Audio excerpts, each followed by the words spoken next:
ଯାଇଥିଲ କେତେବେଳେ ହେଲା ଆଇଲି ବାପା ତମ ସମସ୍ତଙ୍କର ପଢୁଆ ଅଷ୍ଟମୀ ଲୁଗାପଟା ନେଇକି ଆସ। ଇଏ ବାପା ଦେଖ ତମ ମୋ ତଳି ତୁଳା ଆଗ ଖାଇସାଇଲନି ସବୁ। ଆଉ ଖର୍ଚ୍ଚ କରିଦେଲ ମୋର ଆଜି ଆଉ। ଦେଖ କାର ଆଣିଛି। ଏଇଟା ହେଲା ମୋ ବୋଉର। ଏଇଟା ମୋ ବଡ ଝିଅର ଭଲ ଲାଗୁଛି। ବଢିଆ ହେଇଛି ମାଙ୍କର ବଢିଆ ହେଇଛି। ମା ବି ପଢୁଆ ନା ସେଥିପାଇଁ ଆଇଛି ମାଙ୍କର। ଏଇଟା ହେଲା ମୋ ସାନ ଝିଅର। ସେ ତ ପଢୁଆ ନୁହଁ ତା ପାଇଁ କାଇଁ ଆଇଛି? ପଢୁଆ ମୋ ଝିଅ ଗୋଟେ ବୋଲି ଝିଅ ତମେ କହିବ ପଢୁଆ ନୁହଁ। ମୋ ଝିଅ ଗୋଟେ ଝିଅ ସବୁଠୁ ଦାମୀ ଡ୍ରେସ ତାର ଆଣିଛି 2500 ଟଙ୍କା ଦେଇକି। ବାବା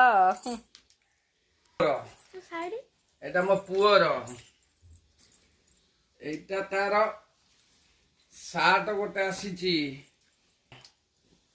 ପୁଅଟା ପଢୁଆ ତ ହେଲା ସେଥିପାଇଁ ତାର ଦିଟା। ମୋର ଖଣ୍ଡେ ଆଣିଛି ପିନ୍ଧିବି କାଲି। ତମର ପଢୁଆ ନୁହଁ ତମର କାଇଁ ଆଇଛି?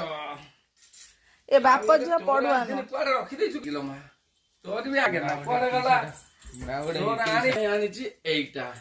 ସମସ୍ତେ କାଲି ପଢୁଆ ତୋର ନ ଆଣିଲେ ମା ଘରେ ରଖିଦବୁ ମତେ କଜିଆ କରିବୁ। ତୋର ବି ଏଇଟା ଆଣିଛି। ଆଉ ମୁଁ ପଢୁଆ ଝିଅ ମୋ ବାପାର ମୋ ପାଇଁ ଆଣିବନି? ଆମ ଘରୁ ଆସିଥାନ୍ତା ନା ମୁଁ ପଢୁଆ? ଆମ ଘରୁ ଆସିଛି ତମେ କରିବନି? ରଖିଦେଇଛି। ଏଇଟା ବି ମୋ ଝିଅର 2 ହଳ ଆସିଛି ହେଲା ରଖିଦିଅ। ମୋ ଡ୍ରେସ ଟା ବଢିଆ ହେଇଛି ଦେଖଛ ତ? ଭାଗ୍ୟ ହେଇଛି ଡ୍ରେସ ଟା। ଜିନୁକୁ ଦେଖିଲେ କାଉ ଦେଖେମି? ହଉ ଦେଖେଇଦବା ଛୁଆ ପାଖକୁ ଆଉ।